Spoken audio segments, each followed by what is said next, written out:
So I'm filming this the night that Ohio State has won the championship now.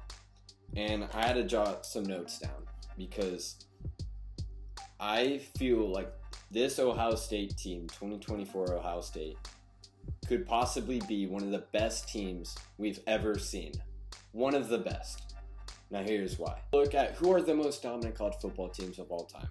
We look at 2001 Miami Hurricanes with Ed Reed. We look at 2004 USC Pete Carroll, Reggie Bush. 100% look at 2019 Joe Burrow, Jamar Chase, LSU. Even COVID year 2020 Alabama.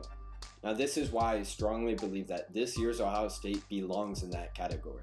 2019 LSU, otherwise known as Joe Burrow, Jamar Chase, Justin Jefferson's LSU, that crazy year, is known as the most explosive offense in college football history we've ever seen. They played 15 games and scored 726 points. That's an average of 48.5 points per game. They went 15-0 and had 14 guys that year alone get drafted, 5 out of the 14 being first rounders. And not to mention, they had back-to-back 60-point games and back-to-back-to-back 50-point games. They did win the championship that year. They blew teams out that year. Now to look back at 2001 Miami, the Miami Hurricanes were more known as a defensive team. And don't get me wrong, in 2001 they only played 12 games this season. That's including the championship they won. They played 12 games, and in those 12 games they scored 512 points, also averaging 42.5 points a game. And they were known as a defensive team. That season they only allowed 9 points a game. They outscored opponents 517 to 112. 2004 USC, where Reggie Bush should have been Heisman, that year kind of have an asterisk next to it because Reggie Bush, the whole pay to play, whatever that drama was. But 2004 USC had Pete Carroll, Reggie Bush. That year they played 13 games. They went 13-0. They started the season number 1 and they finished number 1 and beat number 2 Oklahoma in the championship. It is understood that when USC is a good team, college football altogether is a better brand. 20 Alabama with a COVID year, they played 13 games instead of 14 because one got postponed against Mississippi State. So they played 13 games. And in those 13 games, they put up 630 points. That's also an average of 48.5. So they averaged the same amount the following year at LSU. They averaged the same amount of points. And that was the one with Mac Jones where Devontae Smith won Heisman. That was known as one of the best, most dominant teams in college football history. I found an interesting stat, and it's colleges with the most NFL draft picks in a single year. Number 1, you have 2022 Georgia's team. Had 15 guys get drafted the following year. 5 out of the 15 were first rounders. Number 2, you have 2020 LSU, 2019, but 2020 was a draft. So 2019 LSU's team had 14 guys get drafted. 5 of those 14 were first rounders. And then tied for third, you had last year's Michigan, had 13 guys, and only 1 was first rounder. That was J.J. McCarthy. And so to begin with Ohio State, it is believed, and I truly believe, that they could beat number 1 Georgia and have 16 or more guys get drafted.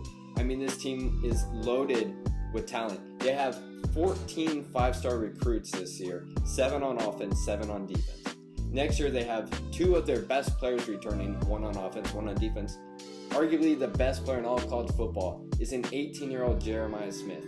He's returning his second year as a sophomore as wide receiver. And Caleb Downs is returning for his 3rd year on defense. So this team's not going anywhere. This obviously 2024 was the first time ever that college football had a 12-team playoff bracket, trying to kind of be similar to the NFL.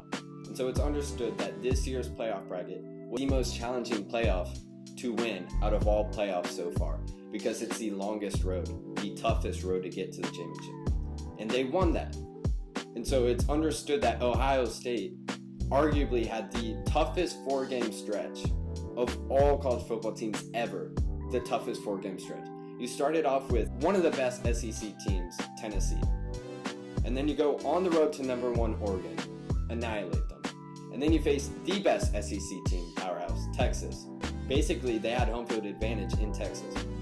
And then not to mention, you're up 31-7 at one point against Notre Dame in the championship. Ohio State finished second in history with most wins against AP top 10 opponents. They had 6 wins against top 10.